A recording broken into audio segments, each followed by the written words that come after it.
In this video, I'll show you how to find shadows of boxes on walls, and it's in my book, Ellen's Guide to Casting Shadows on Amazon. Let's find the shadow of this horizontal pole on a wall. We set up the seat rectangle so that this part is either parallel to or converging with the pole, and the shadow lies on the seat rectangle. Its end depends on where light hits it. So if the light hits it here, then the shadow is vertical on the wall.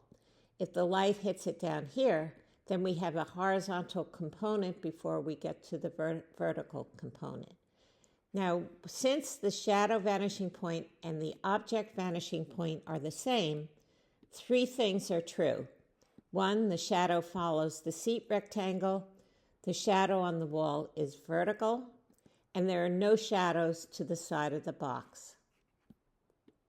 Now, what happens if the shadow vanishing point is different from the object vanishing point? So again, we have the seat for the tip of the pole. This time, however, the shadow direction does not follow the seat rectangle, and when it hits the wall, it goes vertically up until it intersects the light, and then it goes to the back of the pole. So we have this diagonal shadow.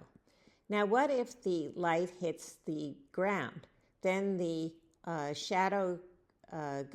the line goes from the seat rectangle in the shadow direction, and when it intersects the light, it goes toward the vanishing point for the object. And when it hits the wall, it goes to the back of the pole. So we have two components to the shadow. Now, this is a pattern that happens everywhere, which is from a vertical pole, the shadow goes in the shadow direction, and when it intersects the light, it converges with the box, just as it did here. So since the shadow vanishing point is different from the object vanishing point, three things are true. The shadow doesn't follow the seat rectangle. The shadow on the wall is a diagonal, not a vertical, and there are shadows to the side of the box. This is the horizontal pole that casts this diagonal shadow on the box and this little shadow on the ground. So let's try to find these. First, draw the light ray so we know the direction of the light, including a light ray from the tip of this pole to the tip of its shadow. Then establish a seat from the tip of the pole and draw the shadow direction until it intersects an extension of the box, as if the box had been longer. Even though it hasn't yet intersected the light, it now converges with the box until it does intersect the light at number 3, and that's a point on the shadow.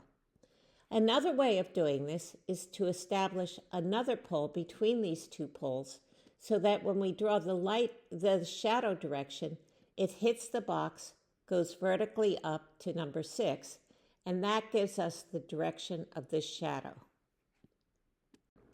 To find the shadow of this triangle, turn it into a shape that we know, like a horizontal rectangle, and then find the seats of that rectangle. And for each point on that rectangle, we're going to draw lines, light lines from above and shadow lines from below to get these intersections here and here. And then they follow the rectangle in the same direction until they hit the wall. And then they go to both sides of the rectangle like that. And then finally just change the shadow so it relates to this triangle.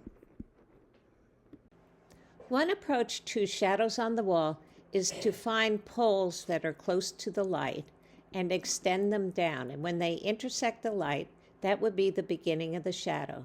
The shadow follows the box until the next intersection, then up until the third intersection, and then it goes to the corner of the box. In the side view, in this case, we happen to have two poles that we can use, and then we can find the shadow pretty easily. Now, this one on the ground also has two horizontal poles that we can use. Now, in all of these cases, we don't really need the shadow direction. In fact, the only place where we can identify it is here on the horizontal box. Here's a shadow of a box on the wall using a wall vanishing point. And as I described previously, to find that point, you go to the floor vanishing point horizontally across until you reach the edge of the room, and then vertically up until you're level with the light. And that's the wall vanishing point.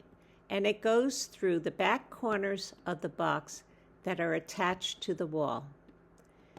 We have light rays then going through the front corners of the box, not attached to the wall, which I call floating corners. So let's see how this works. Let's try to find this point on the shadow.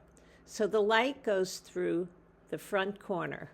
Now let's make this pole here, this horizontal pole, the one that we're working with. So in that case, the shadow goes through the back of that pole to intersect the light right here. And you can see that, for example, number 3 here, we use this pole, the light goes to number 3 on the shadow, and the shadow direction goes through the base of that horizontal pole right here. The shadow of this box on the wall is front lit. In other words, the pseudo-sun is down here, and the vanishing point for the shadows is here on eye level. And here's the box, which is above eye level, so we see its bottom. And it's on the wall, and we want to find its shadow. So we need to draw light rays through the front bottom corners. Then we need to find seats, and the seats go on the floor, and the back seat is right against the wall.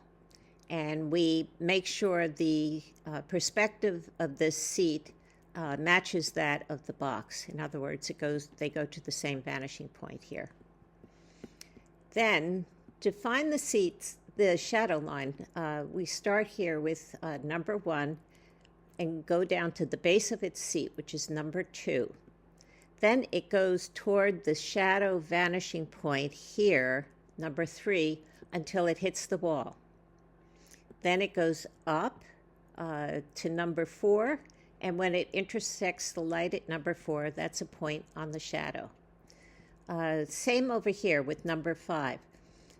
Go down to the bottom of its seat. The shadow line will go toward the shadow vanishing point, and when it hits the wall, it goes vertically up, and where it intersects the light is a point on the shadow. Let's say this is a box on the wall in front of us, so it's protruding out, and the light is coming down in this direction, and so this side is shaded, and these areas are light. Now, if we want to draw its shadow, we need to find point 3, and the only way we can do that is with the side view.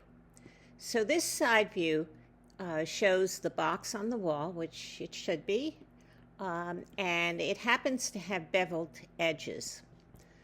So start with lining up both views, the top and the bottom of both views. Remember, we don't have the shadow yet. And then draw a light ray from number 1, this corner up here, down to the wall.